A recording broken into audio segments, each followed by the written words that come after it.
Hello friends, आपका स्वागत है आपके अपने यूट्यूब चैनल विद्या पाव पर। फ्रेंड्स, आज की इस वीडियो में हम ग्रामीण विकास की जो सीरीज़ चल रही थी 25-25 प्रश्नों की, उसको कंटिन्यू करने वाले हैं। और ये वीडियो ग्रामीण विकास की सेकंड वीडियो होगी। और यकीन मानिए, अगर आपने इस सीरीज़ को फॉलो कर लिया तो एग्ज़ाम में इन प्रश्नों से बाहर कोई भी प्रश्न नहीं आने वाला है। तो चलिए वीडियो को शुरू करते हैं। तो आज की वीडियो का पहला प्रश्न है, आयरन की सर्वाधिक मात्रा किसमें पाई जाती है? ऑप्शन है सेब में, आंवला में, लीची में, आलू में। तो इसका राइट आंसर होगा सेब में। सेब में सबसे ज़्यादा आयरन की सर्वाधिक मात्रा होती है। और आंवला में किसकी मात्रा होती है?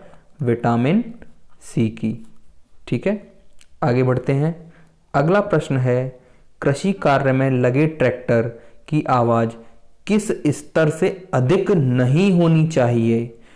90 डेसिबल, 100 डेसिबल, 120 डेसिबल, 150 डेसिबल। तो इसका राइट आंसर होगा 90 डेसिबल। 90 डेसिबल से ज़्यादा ट्रैक्टर की आवाज़ नहीं होनी चाहिए। इसका तीसरा प्रश्न है, उत्तर प्रदेश में गेहूं की फसल की हेर फेर किससे की जाती है? ईख से, धान से, कपास से, सरसों से। तो इसका राइट आंसर होगा धान से। अगला प्रश्न देखते हैं। अगला प्रश्न है, उत्तर प्रदेश में एक वर्ष में न्यूनतम ग्राम सभा की मीटिंग होनी चाहिए? एक बार, 2 बार, 3 बार या 4 बार? तो इसका राइट आंसर होगा 2 बार। एक वर्ष में 2 बार मीटिंग होनी चाहिए और 6 महीने में एक बार होनी चाहिए। अगला है, केंद्र सरकार की उज्ज्वला योजना की टैगलाइन क्या है? स्वच्छ ईंधन, स्वच्छ जीवन, स्वच्छ ईंधन, बेहतर जीवन, स्वच्छ ईंधन, स्वच्छ भारत, स्वच्छ ईंधन, स्वच्छ पर्यावरण। तो इसका राइट आंसर होगा स्वच्छ ईंधन और बेहतर जीवन। उज्ज्वला योजना की ये टैगलाइन है। अगला प्रश्न है, कौन सी फसल गरीब आदमी की फसल के रूप में जानी जाती है? ऑप्शन है मक्का, चावल, ज्वार, चना। तो इसका राइट आंसर होगा ज्वार। ज्वार को गरीब आदमी की फसल के रूप में जाना जाता है। अगला प्रश्न है, भारत में राष्ट्रीय किसान आयोग के प्रथम अध्यक्ष कौन थे? भारतीनाथ, स्वामीनाथन, सुबोध राय, हरिओम सिंह। तो इसका राइट आंसर होगा स्वामीनाथन। और स्वामीनाथन कौन थे? हरित क्रांति के जनक भी माना जाता है इनको। अगला प्रश्न है, जिला ग्राम विकास अधिकरण का अध्यक्ष कौन होता है? जिलाधिकारी, जिले का सांसद, मुख्य विकास अधिकारी, जिला परिषद का अध्यक्ष। तो इसका राइट आंसर होगा जिला अधिकारी। अगला प्रश्न देखते हैं। अगला प्रश्न है, उत्तर प्रदेश में प्रचलित भूमि मापन में कौन सा सही नहीं है? हमें नहीं बताना है।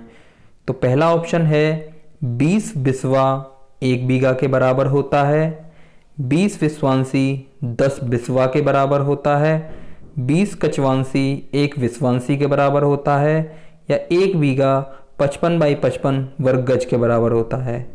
तो इसका सही उत्तर कौन सा होगा? 20 विस्वांसी 10 बिस्वा के बराबर। मतलब ये वाला गलत है, बाकी सब ठीक है। तो अगला देखते हैं, भारत में सामान्यतया खेती की कौन सी पद्धति अपनाई जाती है? ऑप्शन है शुष्क खेती, विशिष्ट खेती, मिश्रित खेती, रैचिंग खेती। तो इसका सही उत्तर क्या होगा? मिश्रित खेती। आगे देखते हैं। अगला प्रश्न है, बाढ़ प्रभावित क्षेत्रों में किस प्रकार की खेती की जाती है? तर खेती, तैरती खेती, दियारा खेती, निम्न में से कोई नहीं। तो इसका सही उत्तर क्या होगा? दियारा खेती। जो बाढ़ प्रभावित क्षेत्र होते हैं वहाँ पर दियारा खेती की जाती है। अगला प्रश्न देखते हैं, किसान दिवस कब मनाया जाता है?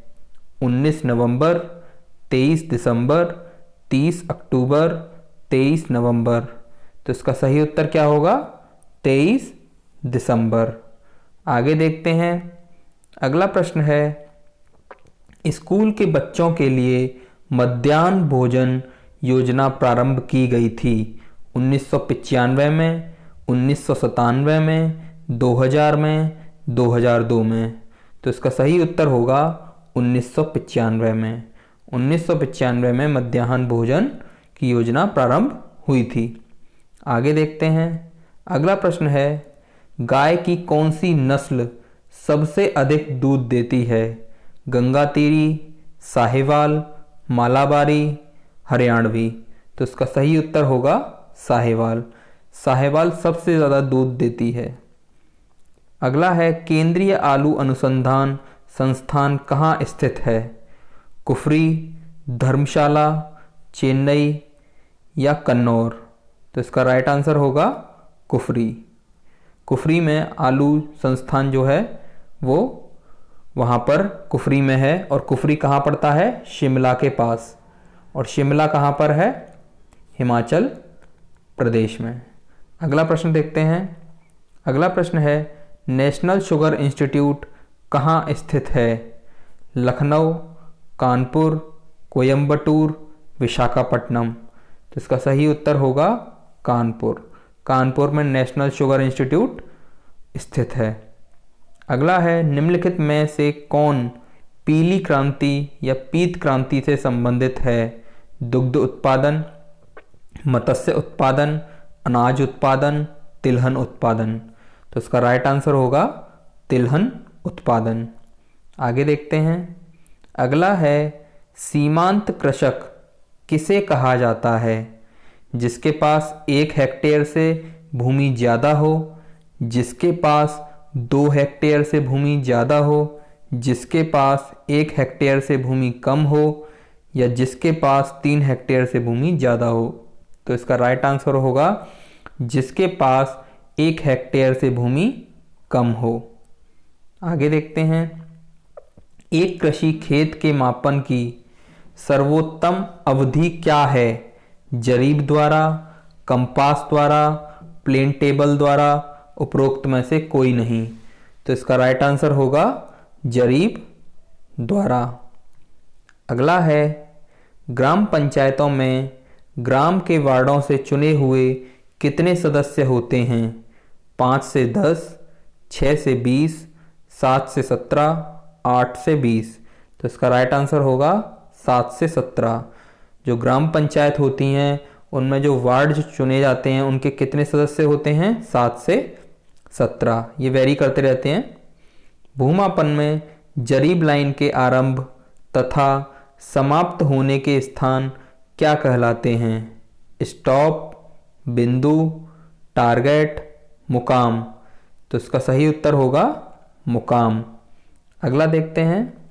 अगला है, केंद्र सरकार की महत्वाकांक्षी योजना प्रधानमंत्री जन धन योजना का नारा है मेरा देश मेरा खाता, एक परिवार एक खाता, मेरा खाता भाग्य विधाता, निम्न में से कोई नहीं।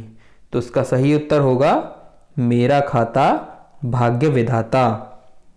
अगला प्रश्न है, भूमि की पैमाइश का कार्य कौन सा विभाग करता है? राजस्व विभाग, भू प्रबंधन विभाग, पंचायती राज विभाग, समाज कल्याण विभाग। तो इसका राइट आंसर होगा राजस्व विभाग। राजस्व विभाग क्या काम करता है? भूमि की पैमाइश। अगला प्रश्न है, उत्तर प्रदेश में किस वर्ष मनरेगा का शुभारंभ किया गया? 2004, 2005, 2006, 2008। तो इसका सही उत्तर होगा 2006। 2006 में उत्तर प्रदेश में मनरेगा का शुभारंभ किया गया था। और इस वीडियो का आखिरी प्रश्न है, तहसील स्तर पर सरकारी विभागों को क्या कहा जाता है? ग्राम सभा, ग्राम पंचायत, पंचायत समिति, नगर पालिका।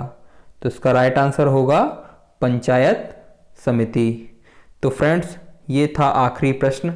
आई होप आपको वीडियो अच्छी लगी होगी। अगर वीडियो अच्छी लगी है तो कमेंट कीजिए और प्लीज़ चैनल को सब्सक्राइब कीजिए। मिलते हैं अगले वीडियो में।